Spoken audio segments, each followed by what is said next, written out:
ముఖ్యంగా ఈరోజు 11వ అంతర్జాతీయ యోగా దినోత్సవం సందర్భంగా ఆంధ్రప్రదేశ్ గౌరవనీయులు ముఖ్యమంత్రి చంద్రబాబు నాయుడు గారు మరి వారు తలపెట్టిన కార్యక్రమం ఇది.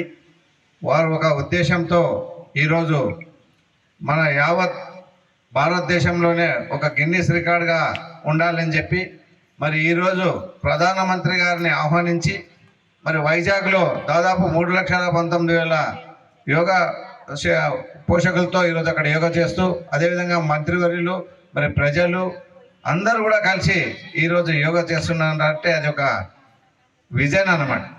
మీకు అందరికీ తెలుసు ఈ యోగా మరి ఎక్కడి నుంచి పుట్టింది. మేడం గారు చెప్పారు, పతంజలి మహర్షి. మీకు అందరికీ తెలుసు, మనం ఆరోగ్యంగా ఉండాలి అంటే ప్రతి ఒక్కరూ రోజు ప్రాణాయామం చేయాలి. ఒక అరగంట ప్రాణాయామం, సూర్య నమస్కారాలు బాబు గారు ఒకేసారి వేశారు కానీ 12 విన్యాసాలు వేయాలి, 12 సార్లు వేయాలి. అది 10 నిమిషాలే. ఈరోజు ప్రపంచవ్యాప్తంగా యోగా దినం జరుపుకుంటున్నాం. ముఖ్యంగా మన ప్రధానమంత్రి గారు భారతదేశం తరపున మన ఆంధ్రప్రదేశ్కి విశాఖపట్నంలో మన నాయకుడు చంద్రబాబు నాయుడు ఆదేశాల మేరకు అందరూ కూడా ఈరోజు ప్రపంచవ్యాప్తంగా, భారతదేశ వ్యాప్తంగా, ఆంధ్ర రాష్ట్ర వ్యాప్తంగా కూడా యోగా దినం జరుపుకుంటున్నాం. ఇది ప్రధానమైన ఉద్దేశం ఏమంటే, అనునిత్యము మనం ఆరోగ్యంగా ఉండాలంటే ఈ యోగా అనేది ప్రతి ఒక్కరు కూడా చేయవలసిన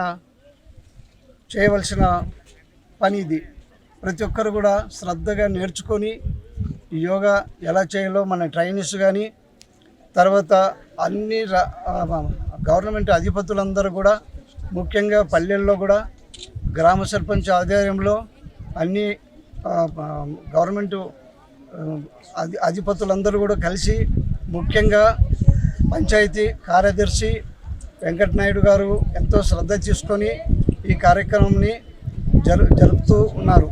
అదేవిధంగా హై స్కూల్లో హెడ్ మాస్టర్ గారు, వాళ్ళ సిబ్బంది కూడా ఈ కార్యక్రమంలో పంచుకొని, ముఖ్యమైన నాయకులు కూడా అందరూ కూడా పాల్గొని, ప్రతి నాయకుడు కూడా దీంట్లో పాల్గొని ఈ కార్యక్రమాన్ని ఎంతో ఉన్నతంగా జయప్రదం చేస్తున్నందుకు ప్రతి ఒక్కరు కూడా, నా పేరు మోహన్ రాజు, మలగవల్లి సర్పంచు.